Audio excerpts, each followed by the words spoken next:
కవిత రాజీనామాపై మండలి చైర్మన్ గుత్తా సుఖేందర్ రెడ్డి స్పందించారు. రాజీనామాపై మాట్లాడేందుకు చైర్మన్ విచక్షణ అధికారం ప్రకారం సభలో మాట్లాడే అవకాశం ఇచ్చామన్నారు మండలి చైర్మన్ గుత్తా సుఖేందర్ రెడ్డి. కవిత రాజీనామా గురించి మాట్లాడే సమయంలో బీఆర్ఎస్ వాళ్లు ఎవరూ లేరన్నారు గుత్తా. ఇక ఆ సమయంలో ఎవరూ కూడా మైక్ అడిగినా ఇచ్చేవాడినన్నారు.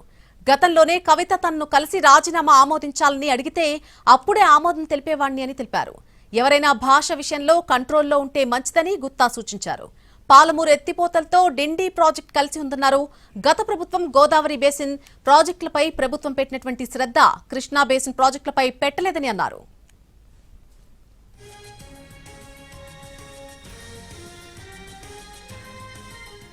ఇదే అంశానికి సంబంధించి పూర్తి అప్డేట్ మా ప్రతినిధి సుధీర్ అందిస్తారు. సుధీర్, మాజీ ఎమ్మెల్సీ కవిత రాజీనామా ఆమోదానికి సంబంధించి మండలి చైర్మన్ గుత్తా సుఖేందర్ రెడ్డి కాసేపు క్రితం స్పందించారు. అయితే నిన్న ఇటీవల జరిగిన సభలో కౌన్సిల్లో జరిగిన సంఘటనలు ఏవైతే ఉన్నాయో ఈ సంఘటనలకు సంబంధించి పూర్తిగా వివరణ ఇచ్చే ప్రయత్నం అయితే కౌన్సిల్ చైర్మన్ చేశారు. ముఖ్యంగా చట్టసభలో ఎవరైనా రాజీనామా చేయాలని అనుకున్నప్పుడు వారందరికీ మాట్లాడే అవకాశం కల్పిస్తామని చెప్పేసి కూడా గుత్తా సుఖేందర్ రెడ్డి వ్యాఖ్యానించారు. గతంలో ఈ సంస్కృతి సంప్రదాయం అంతా కూడా లోక్సభలో జరుగుతుంది. లోక్సభలో గతంలో కొంతమంది ఎంపీలు తాము రాజీనామా చేసినప్పుడు ఎందుకు రాజీనామా చేయాల్సి వచ్చింది అనే విషయానికి సంబంధించి కూడా వారు మాట్లాడేందుకు లోక్సభ అవకాశం ఇచ్చింది. లోక్సభ స్పీకర్ అవకాశం ఇచ్చారు. కాబట్టి ఆ పద్ధతిని ఆ సంప్రదాయాన్ని కౌన్సిల్ చైర్మన్ గా తనకున్న విచక్షణ అధికారాన్ని ఉపయోగించి కవిత మాట్లాడేందుకు అవకాశం ఇచ్చానని చెప్పేసి కూడా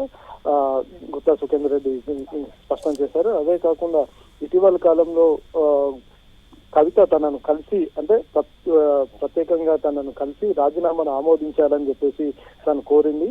అదేవిధంగా కౌన్సిల్లో మాట్లాడేందుకు తనకు అవకాశం ఇవ్వాలని చెప్పేసి కవిత అడగడంతో తాను తన విచక్షణ అధికారాన్ని ఉపయోగించి కౌన్సిల్లో మాట్లాడేందుకు అవకాశం ఇచ్చానని చెప్పేసి కూడా చెప్తూ వచ్చారు. అదే సమయంలో కౌన్సిల్లో బీఆర్ఎస్ పార్టీకి సంబంధించిన సభ్యులు ఎవరు కూడా లేరు.